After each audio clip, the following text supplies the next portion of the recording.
पेड़ बबूल का आम कहाँ से खाए।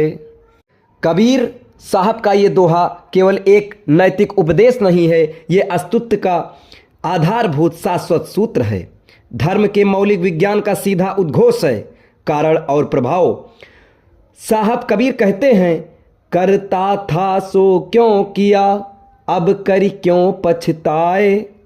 प्रश्न यह नहीं है कि तुमने क्या किया, प्रश्न है जब तुम कर रहे थे तब तुम कहाँ थे। तुम पूरी तरह स्वतंत्र हो कि क्या बोना है, फूल या कांटे। ये चुनाव तुम्हारा है और इस पर कोई रोक नहीं है। जीवन तुम्हें हर क्षण विकल्प देता रहता है। जब तुमने क्रोध का जहर उगला, जब तुमने लोभ की खाई खोदी, जब तुम काम वासना के अंधेरे में भटक रहे थे, तुम्हारा होश कहाँ था। तुम मौजूद थे, शरीर यहाँ था, लेकिन तुम्हारी चेतना गहरी नींद में थी। तुम बेहोशी में कर्म कर रहे थे और सोए हुए व्यक्ति के कर्म हमेशा पाप होते हैं, क्योंकि वे अज्ञान से पैदा होते हैं। और अब जब परिणाम की आग तुम्हें छू रही है, जब बबूल के कांटे चुभने लगे हैं, तो तुमने एक नया नाटक शुरू कर दिया है, पछतावे का नाटक। पछतावा सिर्फ इतना सिद्ध करता है कि तुम अभी भी अज्ञानी हो। तुम परिणाम को स्वीकारने से भाग रहे हो, या एक बचकानी मांग है कि मैंने जहर बोया है और मुझे अमृत चाहिए। मन की चालाकी देखो, विष बोता है और अमृत का स्वप्न देखता रहता है।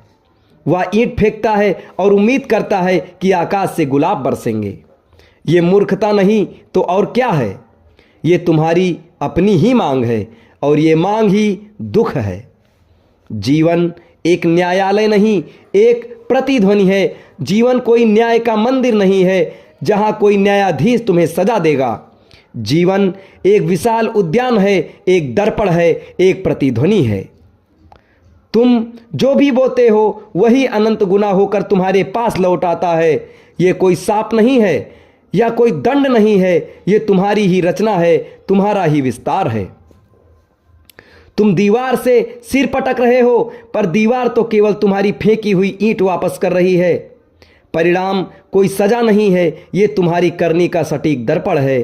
तुमने अपने भीतर बबूल का बीज बोया, वह यह है तुम्हारा अज्ञान